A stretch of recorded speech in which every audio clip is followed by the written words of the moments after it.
அனைவருக்கும் என் இனிய மாலை வணக்கம். இந்த கால மாணவர்களின் மனநிலையை கவிதையாய் வாசிக்க வந்துள்ளேன். இதோ அந்த கவிதை உங்களுக்காக. அந்தி சாயும் நேரத்தில் தான் வீடு போகிறோம், அடுத்த நாள் காலையிலே பள்ளி வருகிறோம். இடைப்பட்ட நேரத்திலே வீட்டு பாடத்தை எப்படித்தான் முடிப்பதுன்னே எனக்கு புரியலே. வீட்டு பாட நினைவு வந்து அவ்வப்போது நிம்மதியான தூக்கம் கூட இல்லாமல் போனது. டெஸ்ட் என்று தினம் எழுதியே டேஸ்டே இல்லாமல் போனதே. படிப்பு மீதிலே அன்பு வழி கல்வி கற்க ஆசை பிறக்குது.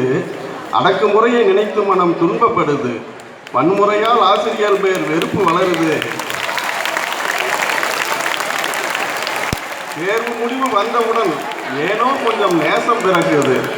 சனி ஞாயிறு லீவு என்றால் மனம் துள்ளி குதிக்குது. ஞாயிறும் பள்ளி என்றால் மனம் ஒன்று போகுது. சின்ன வயசில் சிரிச்சு பேசி சிக்கன் மட்டன் சாப்பிட்டதெல்லாம் நினைத்து பார்க்கும்போது நெஞ்சில் ஏக்கம் பிறக்குது. சினிமா பீச்சு பார்க்கு என்பதெல்லாம் சின்ன திரையில் ஒளிந்து மறைந்துதான் பார்க்கும் நிலையிலே டீனேஜ் குடும்ப பார்வை சின்ன சிரிப்பெல்லாம் டாக்டர் என்ஜினியர் கனவினிலே கரைந்து போனதே.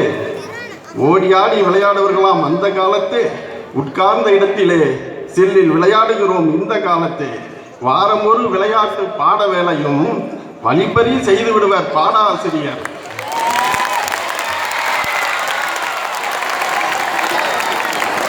உடற்பயிற்சி என்ற ஒன்று இல்லாமல் போனதால் ஊறுபட்ட நோயெல்லாம் உண்டாகி போனது.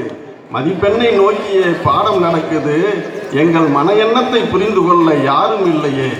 எங்களது மனக்குறையை எடுத்து சொல்லிட்டேன். ஏற்றதொரு தீர்வுதனை நீங்கள் சொல்லுங்கள்.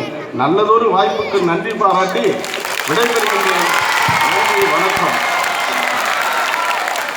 மாணவர்களின் உள்ளமே தன் கவிதையாக வடித்த ஆசிரியருக்கும் வாசித்தளித்த ஆசிரியருக்கும் நன்றி.